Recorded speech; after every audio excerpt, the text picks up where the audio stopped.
ఈ రీతిగా ప్రతిదినం దేవుని యొక్క సన్నిధిలో కూడుకొని ప్రార్థించడానికి, దేవుని వాక్యాన్ని నేర్చుకునడానికి దేవుడు మీకు నాకు అనుగ్రహించిన ఈ చక్కటి అవకాశం మనం సద్వినియోగం చేసుకుంటున్నాం. నిజంగా మనం ధన్యులమై ఉన్నాం. అందును బట్టి మరొకసారి దేవునికి స్తోత్రం చెప్తాం. ఈరోజు దేవుని యొక్క వాక్యంలో నుండి చాలా శ్రేష్టమైనటువంటి విషయాన్ని మనం నేర్చుకుందాం. యోహాను రాసినటువంటి సువార్త 17వ అధ్యాయం 9వ వచనం మరియు 11వ వచనంలో ఉన్న శ్రేష్టమైనటువంటి వాక్య భాగాలు నేను మీకు తెలియజేస్తాను. చదువుతున్నాను, మీరు గమనించండి. నేను వారి కొరకు ప్రార్థన చేయుచున్నాను, నీవు అనుగ్రహించిన నీ నామమందు వారిని కాపాడుము. ఇప్పుడు నేను చదివినటువంటి ఈ వాక్య భాగాలు 2 వచనాల్లో రాయబడినటువంటి చివరి మాటలను చదివాను. యోహాను సువార్త 17వ అధ్యాయం అంతా కూడా యేసుక్రీస్తు ప్రభువారు చేసినటువంటి ప్రార్థన గురించి రాయబడి ఉంది. ఈ అధ్యాయాన్ని మనం 3 భాగాలుగా విభాగించుకోవచ్చు. 1 నుండి 5 వచనాల వరకు ఒక భాగం, అంటే యేసు ప్రభువారు తన గురించి తాను చెప్తూ చేసినటువంటి ప్రార్థనా భాగం. రెండవదిగా తనతో ఉన్నటువంటి శిష్యుల కొరకు చేసినటువంటి ప్రార్థనా భాగం 6వ వచనము నుండి 19వ వచనం వరకు. మూడవదిగా 20వ వచనము నుండి 26వ వచనం వరకు భవిష్యత్తులో విశ్వాసుల కొరకు, అనగా ఎవరైతే యేసుక్రీస్తు ప్రభువారిని అంగీకరిస్తారో, ఆయన సువార్తను అంగీకరిస్తారో వారందరి విషయమై కూడా యేసుక్రీస్తు ప్రభువారు ప్రార్థించినటువంటి ప్రార్థన అనుభవాన్ని ఈ 17వ అధ్యాయంలో మనం చూస్తాం. నిజంగా ఈ 17వ అధ్యాయంలో ఉన్న విషయాలు మనం ధ్యానం చేయాలి అంటే చాలా లోతైనటువంటి విషయాలు మరియు చాలా అద్భుతమైనటువంటి విషయాలు, చాలా ఉన్నతమైనటువంటి విషయాలు. ఈ యొక్క అధ్యాయములో ఈయన మహాయాజకుడిగా కనబడుతూ ఉన్నాడు. యేసుక్రీస్తు వారు గొప్ప యాజకుడిగా, ప్రధాన యాజకుడిగా, మహాయాజకునిగా, ప్రార్థనాపరుడుగా మనకు కనబడుతూ ఉన్నాడు. యేసు ప్రభు వారు చాలాసార్లు ప్రార్థన చేశాడు. ఆయన రాత్రి కొండకు వెళ్ళి ప్రార్థించాడు అని రాయబడిన సంగతులు మనం చాలాసార్లు చదివి ఉంటాం. అయినప్పటికీ ఈ 17వ అధ్యాయంలో, యోహాను సువార్త 17వ అధ్యాయంలో యేసుక్రీస్తు ప్రభు వారు చేసినటువంటి ప్రార్థనలో చాలా అమూల్యమైనటువంటి సంగతులు రాయబడి ఉన్నాయి. ఆయన అంటున్నాడు, నేను లోకము కొరకు ప్రార్థించట్లేదు, నేను వారి కొరకు ప్రార్థిస్తున్నాను. రెండవది, నీ నామమందు వారిని కాపాడుము అని ప్రార్థన చేస్తూ ఉన్నాడు. యేసుక్రీస్తు ప్రభువారు ఎందుకు ఈ రీతిగా ప్రార్థన చేస్తూ ఉన్నాడు? ఆయన ఇంకా అప్పగించబడబడినటువంటి సమయం దగ్గరగా ఉంది.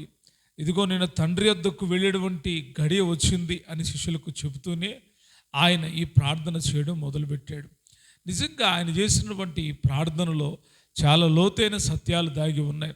ఈ ప్రార్థన యేసుక్రీస్తు ప్రభువారు చేయడమో వెనుకమాల చాలా ఆధ్యాత్మికమైనటువంటి సంగతులు దాగి ఉన్నాయి. ఆయన ఏమన్నాడో తెలుసా?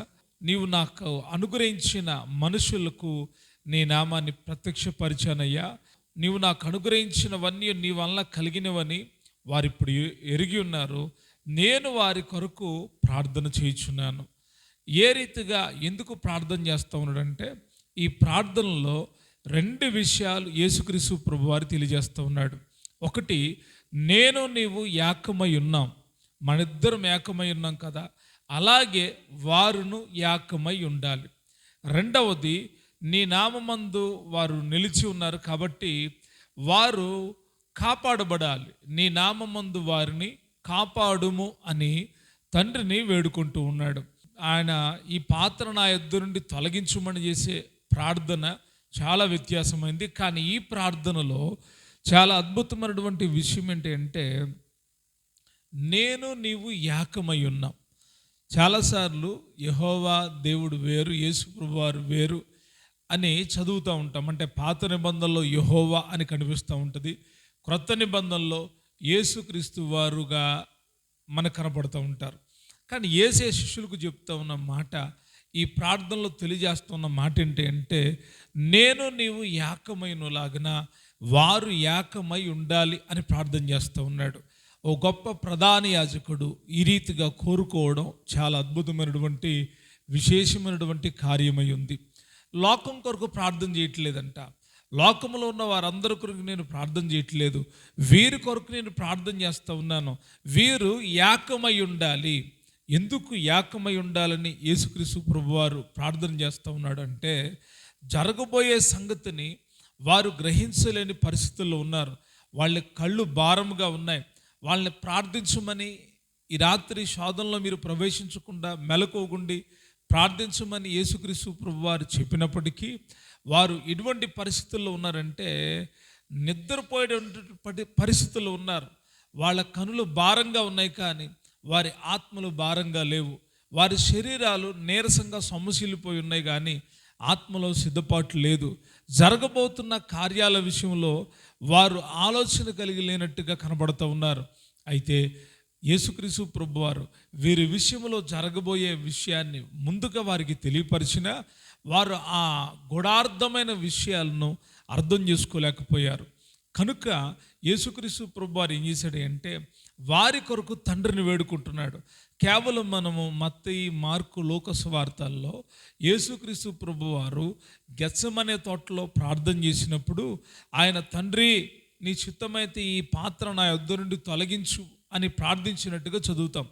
కానీ యోహాను సువార్తలో వారి కొరకు ప్రత్యేకంగా ప్రార్థన చేస్తున్న విషయం మనం నేర్చుకుంటూ ఉన్నాం. వారి కొరకు ఏమన్నాడంటే, వారు ఏకమై ఉండాలయ్యా. ఎందుకు ఏకమై ఉండాలి అంటే, దేవుని యొక్క ఉద్దేశం మొదటి నుండి కూడా వారు ఏకమై ఉండాలి. ఒక విషయాన్ని చెప్తాను, చదువుదాం. ఆదికాండము 2వ అధ్యాయం 24వ వచనం. కాబట్టి పురుషుడు తన తండ్రిని తల్లిని విడిచి తన భార్యను హత్తుకొను, వారిద్దరూ ఏక శరీరమై ఉందురు. మొదటిగా ఆదామును దేవుడు సృష్టించాడు. ఆదామును సృష్టించిన తర్వాత కొద్ది కాలానికి మరలా దేవుడు అనుకున్నాడంట, ఆదాము ఒక్కడే ఉండడం కాదు, నరుడు అసలు ఒంటరిగా ఉండడం మంచిది కాదని తన పక్కటెముకలో నుండి అవ్వను తీసి అవ్వమును తయారు చేశాడు. చేసిన తర్వాత ఆ దేవుడు చెప్తున్నటువంటి మాట, కాబట్టి పురుషుడు తన తండ్రిని తల్లిని విడిచి తన భార్యను హత్తుకొను, వారిద్దరూ ఏక శరీరమై ఉంటారు. భార్యాభర్తల బంధాన్ని దేవుడు ఏకత్వాన్ని చూపుతూ ఉన్నాడు. దేవుని పిల్లలు ఏకముగా ఉండాలనేది దేవుడి ఉద్దేశం. ఎవరు కూడా ఆయన దగ్గర నుండి వైదొలిగిపోవడం దేవుడికి ఇష్టం లేదు. ఆయనకు వ్యతిరేకంగా వెళ్ళిపోవడం దేవునికి ఇష్టం లేదు. తనకు 100 గొర్రెలు ఉన్నప్పటికీ ఒక గొర్రె తప్పిపోయిందంట. ఆ తప్పిపోయిన గొర్రె కోసం ఆయన వెతుకుతూ ఉన్నాడు. ఎందుకు అంటే, మందలో ఉండాలి ఆ గొర్రె, కుటుంబంలో ఉండాలి ఆ గొర్రె, కంచెలో ఉండాలి ఆ గొర్రె అని దేవుని యొక్క ఆలోచన ఉంది. కనుక మన విషయాల్లో కూడా దేవుడు ఒక సంఘంగా కూడుకోవడానికి దేవుడు ఏర్పాటు చేసినప్పుడు అందరూ ఏకమై ఉండాలని దేవుడు కోరుకుంటూ ఉన్నాడు. మనము దైవ గ్రంథంలో పరిశీలన చేసినప్పుడు ఆయన ఈ ప్రార్థన చేసిన తరువాత వారిలో ఎవ్వరు కూడా అక్కడ నిలబడలేదు. ఎవ్వరికి వారు తప్పించుకొని పారిపోయారు. యేసుక్రీస్తు ప్రభువారిని విడిచిపెట్టేశారు. ఎందుకో తెలుసా? వారు కూడా అరెస్ట్ చేయబడతారేమో, వారు కూడా బంధించబడతారేమోనని భయం వేసింది. వారు ఎటు పడితే అటు చెదిరిపోయారు. కానీ పునరుద్ధాన బలము వారందరినీ సమకూర్చింది. దేవునికి స్తోత్రం చెప్దాం. పునరుద్ధానపు శక్తి వారందరినీ ఏకమైనట్టు చేసింది. యేసుక్రీస్తు ప్రభువారు ఆరోహణుడై వెళుతూ ఉన్నప్పుడు వారితో చెప్పిన మాటలు ఏంటంటే, తండ్రి వాగ్దానం చేసింది మీ మీదకు పంపు వరకు మీరు యెరూషలేములోనే నిలిచి ఉండండి అని చెప్పారు. ఎప్పుడైతే యేసుక్రీస్తు ప్రభువారు ఆ మాట చెప్పారో ఆ మాట వారి హృదయంలో భద్రం చేసుకొని వారి మేడగది మీదకి వెళ్ళి ఏం చేస్తూ ఉన్నారు తెలుసా? వాక్య భాగంలో ఉన్న సంగతి మీకు చెప్తాను. అపోస్తలుల కార్యాలు 1వ అధ్యాయం 14వ వచనాన్ని చదువుతున్నాను, గమనించండి. వీరందరూ వీరితో కూడా కొందరు సిరిలును యేసు తల్లి అయిన మరియయు ఆయన సహోదరులను ఏక మనసుతో ఎడతెగక ప్రార్థన చేయుచుండిరి. ఎలాగున్నారంట వాళ్ళు? ఏక మనసుతో ఎడతెగక ప్రార్థన చేయుచున్నారు. వారందరూ ఒకే చోట కూడుకున్నారు, వారందరూ ఏక మనసు కలిగి ఉన్నారు, వారందరూ ఏకమై ఉన్నారు. ఎందుకు ఏకమై ఉన్నారు అంటే వారు తండ్రి వాగ్దానం చేసినటువంటి ఆ యొక్క పరిశుద్ధాత్మ శక్తి కొరకు వారందరూ ఏక మనసుతో కూడుకొని ఉన్నారు. దేవునికి గట్టిగా స్తోత్రం చెప్తాం. ఏకత్వం కలిగి ఉండాలని యేసయ్య కోరుకుంటున్నాడు. ఏకత్వం కలిగి ఉండాలని, ఏక మనసు కలిగి ఉండాలని దేవుడు కోరుకుంటూ ఉన్నాడు. ఇంకా మనం చదివితే అపోస్తల కార్యాలు 4వ అధ్యాయం 32వ వచనంలో చదివితే, విశ్వసించిన వారందరూ ఏక హృదయమును ఏకాత్మయు గలవారై ఉండురి. ఈ వాక్య భాగంలో మనం గమనించినప్పుడు వారందరంట ఏక హృదయము ఏకాత్మ కలిగి ఉన్నారు. అంటే ఏకమై ఉన్నారు, ఏకమై ఉన్నారు.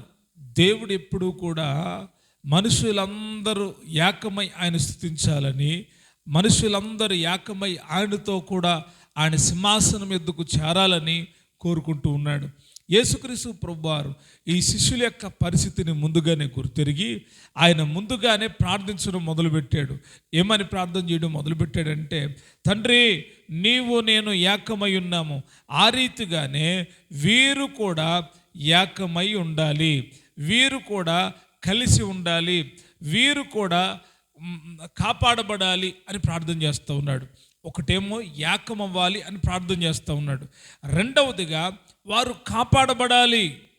వారు ఎందుకు కాపాడబడాలి అంటే దుష్టుడు వారిని అలుముకోబోతున్నాడు, దుష్టుడు వారిని ఇబ్బందులు పాలు చేయబోతున్నాడు, దుష్టుడు వారిని దోషణకు అప్పగించబోతూ ఉన్నాడు, దుష్టుడు వారిని పాడు చేయబోతూ ఉన్నాడు.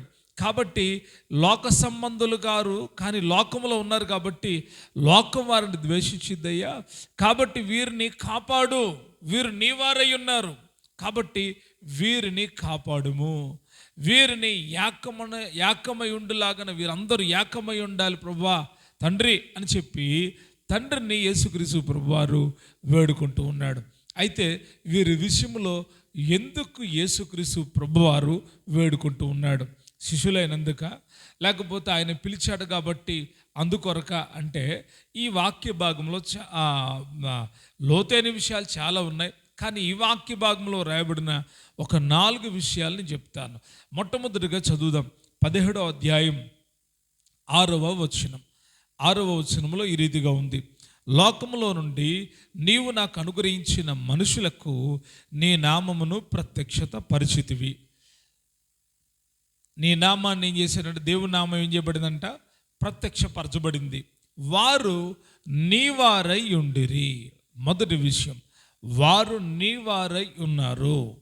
ఎందుకు యేసుక్రీస్తు ప్రభువు వారు ప్రార్థన చేస్తూ ఉన్నాడంటే వారు నీవారై ఉన్నారు. కొందరిని మీరు ఎవరండి అంటే వారు ఏం చెప్తున్నారు తెలుసా? మేము ఫలానా వాళ్ళమండి, ఫలానా కులమండి, ఫలానా జాతి అండి, ఫలానా వాళ్ళమండి అని చెప్తున్నారు. కానీ వీళ్ళు అడిగితే ఏమన్నారు తెలుసా? వీరేమన్నారు తెలుసా? మీరెవరు అంటే మేము యేసు వారము అంటున్నారు. గట్టిగా స్తోత్రం చెప్తాం. తండ్రికి యేసుక్రీస్తు ప్రభువారు చెప్తున్నాడు, వారు నీవారై ఉన్నారు, వారు నీవారై ఉన్నారు, వారు నిన్ను నమ్మారయ్యా, వారు నీవారై ఉన్నారు. రెండవదిగా మనం అక్కడ చదివితే, నీవు వారిని నాకు అనుగ్రహించితివి, వారు నీ వాక్యమును గైకొని ఉన్నారు. ఏం చేశారంట? ఒకటేమో వారు నీవారై ఉన్నారు. దేవుని వారు కావడం అనేది సామాన్యమైన విషయం కాదు. దేవుని వారు మనం చెప్పుకోవడానికి ధైర్యం కావాలి. కొందరు అప్పుడప్పుడు చెప్తూ ఉంటారు, నేను ఎవరినో తెలుసా, నేను ఎమ్మెల్యే గారి తాలూకా అంటాడు, ఇంకొకడు అంటాడు ప్రెసిడెంట్ గారి తాలూకా అంటాడు, ఇంకొకడు అంటాడు పలానా ఆఫీసర్ తాలూకా అంటారు, ఇంకొక ఆయన అంటాడు నేను పలానా మంత్రి గారి తాలూకా అంటారు. వాళ్ళు కానీ దేవుని పిల్లలు చెప్పాల్సిన విషయం ఏంటంటే, మీరు ఎవరు అంటే మేము యేసు వారము అని చెప్పాలి. మేము యేసే బిడ్డలమండి, మేము క్రైస్తవులో, మేము క్రీస్తు సహవాసకులం, మేము క్రీస్తుతో కూడా నడిచేటువంటి వాళ్ళం, మేము యేసు ప్రభువారి బిడ్డలమని ధైర్యంగా సాక్ష్యం ఇవ్వడం దేవుడు చూస్తూ ఉంటాడు. వీరి గురించి యేసు క్రీస్తు ప్రభువారు చెబుతున్న సాక్ష్యం ఒకటి, వాళ్ళు నీవారయ్యా. రెండవది, వాళ్ళు నీ వాక్యమును గైకొన్నారు. వాక్యాన్ని వినేవాళ్ళు చాలామంది ఉంటారు. చాలామంది గంటల తరబడి వాక్యం వింటారు, కానీ ఆచరణలో పెట్టడానికి వచ్చినప్పుడు వాక్యానుసారంగా జీవించరు. వాక్యాన్ని మాత్రమా ఎంతసేపు చదువుతున్నారంటే, చదవడం కూడా గంటలు చదువుతారు, వినడం కూడా గంటల సేపు వాక్యాన్ని వింటారు. కానీ అవలంబించడంలో, కొంతమంది గైకొనడంలో ఏ మాత్రము కూడా వారు నిరుపయోగంగా ఉన్నారు. అంటే వింటున్నారు కానీ ఉపయోగం లేదు. అప్పుడప్పుడు కొందరు మాట్లాడుకుంటారు, వీళ్ళు బాగా తింటున్నారండి కానీ ఎప్పుడు చూసిన ఇలాగే ఉంటున్నారు అంటున్నారు. అంటే వాళ్ళ బాడీ తీరు అలాగండి అని మరొకళ్ళు అంటున్నారు. అయితే ఇది లోక సంబంధం. ఆత్మ సంబంధమైన విషయాల్లో దేవుని పిల్లలు తెలుసుకోవాల్సిన విషయము ఏమిటంటే, మనము దేవునిలో ఉన్నాము. వాక్యము మనతో మాట్లాడినప్పుడు ఎంతమంది ఆ వాక్యాన్ని విని గైకొంటున్నారు? ఈ నా మాటలు విని వాటి చొప్పున చేయు ప్రతి వాడును బండ మీద తన ఇల్లు కట్టుకున్న బుద్ధిమంతుణ్ణి పోలియుండును అని వాక్యంలో రాయబడి ఉంది. నిజంగా దేవుని మాటలు వినడం ఎంత ప్రాముఖ్యమో, ఆ మాటలను గైకొనడం చాలా ప్రాముఖ్యం. ఎందుకేసయ్యా వీళ్ళు ఏకమై ఉండాలని, కాపాడబడాలని ప్రార్థన చేసావు అంటే, ఆయన ఏమన్నాడు తెలుసా? ఒకటి, వారు నీ వారు తండ్రి. రెండవది, నీ వాక్యమును వాళ్ళు గైకొన్నారు. నీ వాక్యమును వాళ్ళు ఏం చేశారు? గైకొన్నారు. మూడవదిగా చదివితే శాస్త్రమైనటువంటి మాట, ఇదిగో నీవు నాకు అనుగ్రహించిన మాటలను నేను వారికి ఇచ్చి ఉన్నాను, వారు ఆ మాటలను అంగీకరించారు. ఏం చేశారు? అంగీకరించారు. ఒకటి, వాళ్ళు నీవారయ్యా.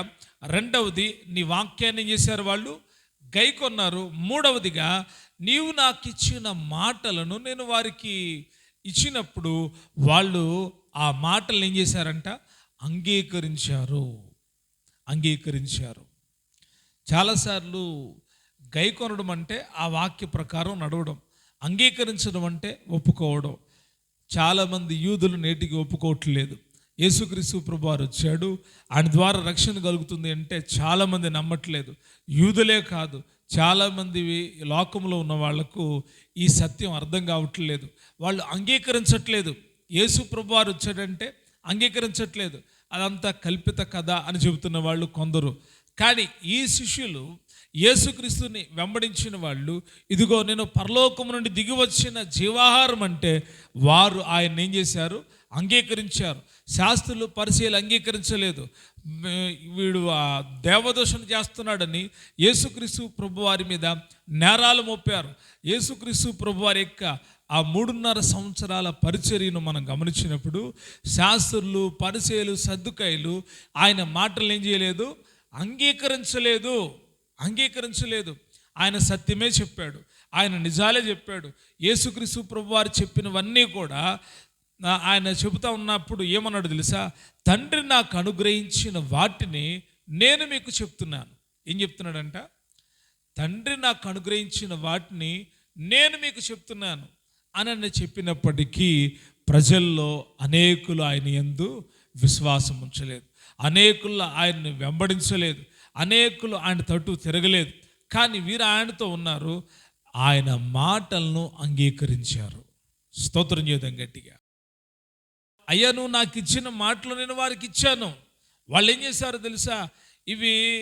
ఈ సత్యాలు కావు అని నా మీద తిరుగుబాటు చేయలే, నాకు ఎదురు చెప్పలా. కానీ వారు ఏం చేశారంట? అంగీకరించారు. నాలుగవదిగా గమనించినప్పుడు అక్కడ రాయబడిన మాట, నేను నీ వద్ద నుండి బయలుదేరి వచ్చుతునని నిజముగా ఎరిగి నీవు నన్ను పంపితివని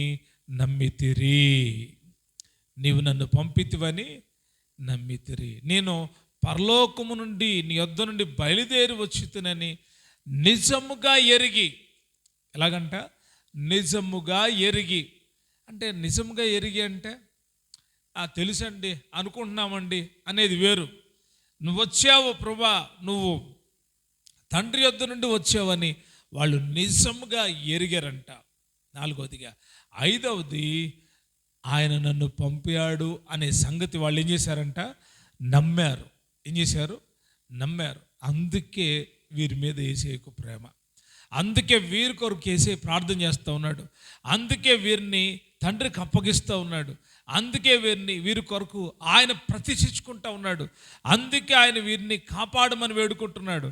అందుకే ఆయన వీరిని ఏకమై ఉండాలని కోరుకుంటున్నాడు. ఎందుకు అంటే, ఒకటి ఆయన వారంట, రెండవది ఆయన వాక్యాన్ని గైకున్నారంట, మూడవది ఆయన వాక్యాన్ని ఆయన మాటలను అంగీకరించారంట, నాలుగవది ఆయన పరమ నుండి వచ్చాడని ఎరిగి తెలుసుకున్నారంట, ఐదవదిగా ఆయన పరలోకము నుండి పంపబడిన వాడిని వాళ్ళు ఎరగడమే కాదు, నమ్మారు. ఏం చేశారు? నమ్మారు. దేవుని వాక్యం ప్రకటించబడినప్పుడు యూదుల్లో అనేకులు యేసుక్రీస్తు ప్రభువాన్ని నమ్ముకున్నారు. స్తోత్రం చేద్దాం గట్టిగా. ఆయన బాధ విన్న వారిలో అనేకులు ఆయన యందు విశ్వాసం ఉంచిరి, ఆయన నమ్మిరి అని వాక్యంలో రాయబడి ఉంది. చాలామంది ఈరోజు నమ్మట్లేదు, నమ్మకం లేదు కూడా చాలామందికి. యేసు ప్రభువారంటే ఆయన ఒక దేవుడు అండి అని అంటూ ఉన్నారు. చాలామందికి సంపూర్ణమైన నమ్మకం రావట్లేదు. కానీ వీరైతే ఆయనంట పరిపూర్ణంగా నమ్మారు. ఆయన మాటలను అంగీకరించారు, ఆయన మాటలు నమ్మారు, ఆయనను ఎరిగి ఉన్నారు. ఆయన ఎక్కడి నుండి వచ్చాడో వాళ్ళు తెలుసుకొని ఆయన చెప్తున్న వాటన్నిటికీ లోబడి వాళ్ళు గైకొని నడుచుకోవడం మొదలుపెట్టారు. అందుకే యేసు అన్నాడు, వీరు ఏకమై ఉండాలయ్యా. వీరేమై ఉండాలి? ఏకమై ఉండాలని ప్రార్థించాడు. కానీ ఒకరేమైపోయారు? తప్పిపోయారు. ఏమైపోయారు? తప్పిపోయారు. ఎవరు తప్పిపోయింది అంటే ఇస్కరియోతు యోధ. ఇస్కరియోతు యోధ ఏమైపోయాడు తెలుసా? వీరితో కలిసి నడవలేకపోతున్నాడు. అప్పటి వరకు నడిచాడు, అప్పటి వరకు యేసు ప్రభువారితో నడిచాడు, శిష్యులందరితో కలిసి నడిచాడు. కానీ ధన వ్యామోహం, ధనం మీద ఆశ ఎప్పుడైతే కలిగిందో యేసుక్రీస్తు ప్రభువారిని విడిచిపెట్టి శాస్త్రులతో పరిశీలతో ఆయనకు వ్యతిరేకంగా ఉన్నవారితో కలిసి నడవడం మొదలుపెట్టాడు. కానీ యేసేయమని ప్రార్థన చేశాడు తెలుసా? ప్రభువా, వీరేమై ఉండాలి? ఏకమై ఉండాలి. వీరు కలిసి ఉండాలి నాయనా, వీరు కలిసి ఉండాలి ప్రభువా. ఎందుకు? కలిసి ఉన్నప్పుడు దుష్టుడు ఏమి చేయడు. కలిసి ఉన్నప్పుడు ఒకరినొకరు హెచ్చరించుకుంటారు, కలిసి ఉన్నప్పుడు ఒకరినొకరు ప్రేమించుకుంటారు, కలిసి ఉన్నప్పుడు ఒకరికొకరు ప్రార్థన చేస్తారు, కలిసి ఉన్నప్పుడు ఒకరి యొక్క కష్టాలను మరొకళ్ళు పంచుకొని దేవుని సన్నిధానంలో చెప్పుకుంటూ ప్రోత్సహించుకుంటారు, కలిసి ఉన్నప్పుడు ఒకరినొకరు ధైర్యపరుచుకుంటారు, కలిసి ఉన్నప్పుడు ఒకరినొకరు పురికొల్పుకుంటారు, మంచి చేయడానికి పురికొల్పుకుంటారు. ఒకవేళ వారు వెనుకం చేస్తే వాళ్ళని పురికొల్పుతారు. అయితే సాతానుడు ఏం చేస్తూ ఉంటాడు తెలుసా? ఎప్పుడు విడదీయడానికి ప్రయత్నం చేస్తాడు. వాడు భార్య భర్తలు విడదీయాలనుకుంటాడు, అన్నదమ్ములు విడదీయాలనుకుంటాడు, అక్క చెల్లెలు విడదీయాలనుకుంటున్నాడు, తల్లిదండ్రులకి బిడ్డలకి మధ్య విభేదాలు కలిగిస్తున్నాడు. వాడి పని ఏంటంటే విడదీయడమే పని. వాడు విడదీసేటువంటి వాడు. కానీ దేవుడు ఎటువంటి వాడు తెలుసా? మనం అందరము ఏకమై ఉండాలని ఆయన కోరుకుంటున్నాడు. స్తోత్రం చెల్లిద్దాం గట్టిగా. తన పిల్లలందరూ ఒకటై ఉండాలని ఆయన కోరుకుంటున్నాడు. తన కొరకు ప్రతిష్ఠించుకున్న వాళ్ళందరూ ఏకమై ఉండాలని కోరుకుంటున్నాడు. డినామినేషన్లు చాలా ఉండొచ్చు, కానీ ప్రభు ఒక్కడే. ప్రభు ఒక్కడే, వాక్యము ఒక్కటే, పరిశుద్ధాత్ముడు ఒక్కడే, పరలోకము ఒక్కటే. కాబట్టి ప్రభు బిడలైన వాళ్ళంట కలిసి ఉండాలని ప్రభు కోరుకుంటున్నాడు. కలిసి ఉంటే కాపాడబడతాం, కలిసి ఉంటే కంచె ఉంటుంది. కంచెలో ఉన్నంత కాలం ఆ గొర్రెలు చాలా బాగున్నాయి. కంచె దాటి కాపర్ను విడిచి తిరగడం మొదలుపెట్టినాయి. వాటికి క్షేమం లేదు. అవి ధన వ్యామోహంతోనూ, లోక సంబంధమైన ఆశలతోనూ, లోక సంబంధమైన వాంఛలతోనూ లోకంలో తిరుగులాడడానికి వెళ్ళిపోయినాయి. అయితే తండ్రి ప్రేమ ఎటువంటిదో తెలుసా? వీరు ఏకమై ఉండాలి ప్రభువా. వీరేమవ్వాలి? ఏకమై ఉండాలి. సంఘములో ఉన్న వారందరూ ఏకముతో ఉంటే ఎలాగుంటుందో తెలుసా? ఆ రాత్రి చెరసాల వేయబడినాడు పేతురు గారు. సంఖ్యలు బోండాలు బిగించారు, గేట్లు వేయబడినాయి. ఆ బోండాల మధ్యలో చెరసాల్లో వేయబడిన పేతురు నిద్రిస్తూ ఉన్నాడు. కానీ సంఘం ఏం చేస్తుందో తెలుసా? ఏకముగా కూడి దైవజనుడి కోసం ప్రార్థన చేయడం మొదలుపెట్టింది. చెరసాల తలుపులు తెరవబడ్డాయి. దేవుని దూత పరలోకము నుండి పంపబడింది. దేవుని గట్టిగా స్తోత్రం చెప్తా. వారు ఏక మనసుతో ప్రార్థన చేసినప్పుడు పరిశుద్ధాత్మను పొందారు. సంఘము ఏక మనసుతో ప్రార్థన చేసినప్పుడు సేవకుడుకున్న బంధకాలు తెగిపోయినాయి. ఆ ఇనుప గేట్లన్నీ తెరుచుకున్నాయి. నిజంగా దేవుడు ఎందుకు అంత గణపరిచాడో తెలుసా? వారు ఏక మనసు ఏం చేయడం మొదలు పెడుతున్నారు, ప్రార్థన చేయడం మొదలు పెడుతున్నారు. సంఘమంతా కూడుకోవాలనేది దేవుడి యొక్క నిర్ణయం. కానీ సాతానుడి యొక్క ఆలోచన ఏంటో తెలుసా? ఏదో ఒక పని పెట్టి, ఏదో ఒక ఆటంకాన్ని పెట్టి, ఏదో ఒక ఇబ్బందిని పెట్టి, ఏదో ఒక అనారోగ్యాన్ని సృష్టించి, అనాలోచన సృష్టించి ఇంటి దగ్గరే కూర్చోబెట్టడం, దేవుని సన్నిధికి దూరం చేయడం, వాక్యానికి దూరం చేయడం, సహవాసానికి దూరం చేయడం, ఇవన్నీ సైతాను చేసేటువంటి పనులు. కానీ యేసయ్య ఏం కోరుకున్నాడు తెలుసా?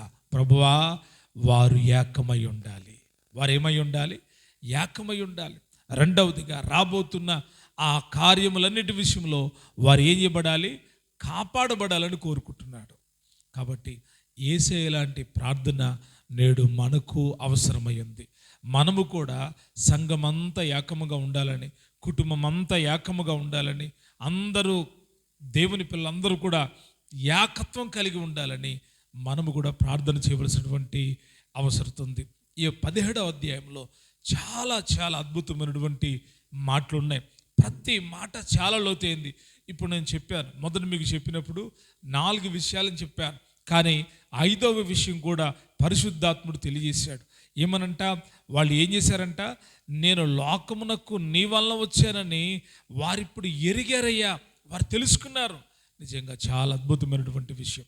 కనుక ప్రభు మనకు నేర్పించిన ఈ విషయాలను బట్టి మన అంతరంగ పురుషుడు బలపరచబడినట్లుగా ఈ వాక్య సందేశము హృదయములో భద్రపరచబడునుగాక, హృదయములో స్థిరపరచబడునుగాక, హృదయములో ఈ వాక్యము నిండుగా నింపబడి మీరందరూ కూడా యేసయ్య వలె ప్రార్థన చేదురుగాక. యేసయ్య ప్రార్థన ఏంటిది? వారు ఏకమై ఉండాలి. ఎవరు వారు? వారు కాపాడబడాలి. ఎవరు వారు? వారు ఒకటి దేవుని వారు, రెండవది వాక్యాన్ని గైకున్నవారు, మూడవది ఆయన మాటలను అంగీకరించిన వారు, నాలుగవది ఆయన్ను ఎరిగినటువంటి వారు, ఐదవదిగా ఆయనను నమ్మినటువంటి వాళ్ళు. కనుక అటువంటి వారంగా మనం ఉంటూ ప్రభు కొరకు జీవిద్దాం. ప్రభు మీ ప్రార్థనలు ఆలకించునుగాక. మీరు కూడాను యేసుక్రీస్తు ప్రభు వారి వలె ప్రార్థన చేయుదురుగాక. దేవుడు ఈ మాటలు మీ హృదయలో ఫలింపజేసి 30దంతులుగాను, 60దంతులుగాను, 100 అంతలుగాను మిమ్మును ఫలింపచేయునుగాక. ఆమేన్.